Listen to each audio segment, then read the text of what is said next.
And the FDA has launched an investigation into the materials inside organic and non-organic tampons after a study found traces of heavy metals in them. Yeah, kind of an alarming study for a lot of females out there. Here to break down the study and what harms this could present to your body, we welcome our 9 Health expert, Dr. Kohli. Dr. Kohli, thank you for joining us this morning. Good morning, guys. I was very alarmed to see this study. I mean, we all rely on this once a month, so this is really scary. Tell us more about these metals that were found in tampons. Yeah, so we found lead and arsenic. So they looked for 16 different metals, over 30 different types of tampons, different brands, organic and non-organic. There should really be none of these heavy metals in these tampons. So it was surprising to us to find this. In fact, some of the concentrations of lead were 10 times what they would be even in the safe drinking water. So this was the first time someone has actually systematically looked at these types of personal care products to discover something like this. What about this did you find particularly concerning? I think 2 things. One, the fact that no one had looked before.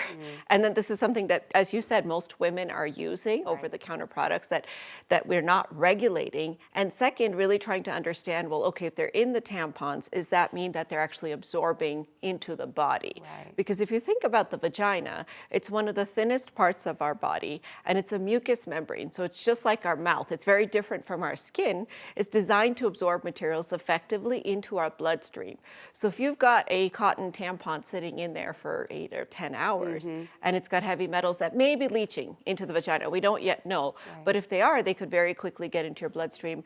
And some of these metals are actually associated with reproductive harm, such as lead, for example. That's awful. Can you talk a little bit about how the FDA is going to investigate this? So they're going to do a couple of things. First, they're actually going to independently corroborate what they found in the tampon. So look at different manufacturers, different types of making the tampon, and try to decide how are these getting lead and arsenic, and are they getting contaminated, or is it something about the manufacturing process?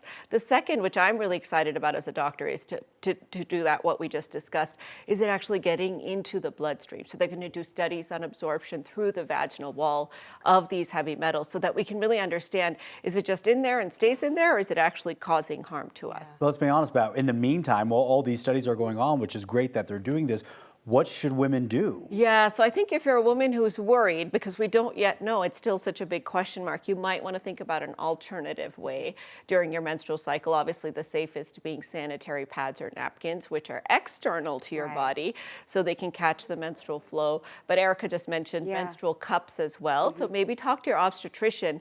If you have a latex allergy, you can't use those, but those would be devices. Again, they sit inside the vagina. So how the absorption of that plastic or silicone works inside your vagina is still a bit of a question mark.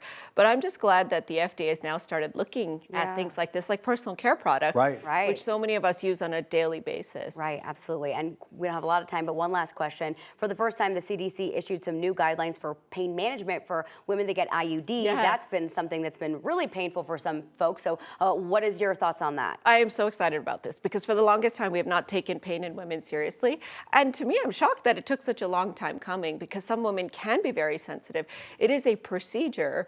And so the American College of Obstetrics and Gynecology hopefully will now listen and issue some formal guidance, whether that's just something like a Valium or something heavier. But women who are getting an IUD should have the option to get something for their pain control, should have a discussion of it beforehand and not be caught off guard thinking that it's a painless procedure when in fact it can be painful. Well, we appreciate you coming in and talk about this. Very concerning on all fronts. Thank you so much, Dr. Kohli.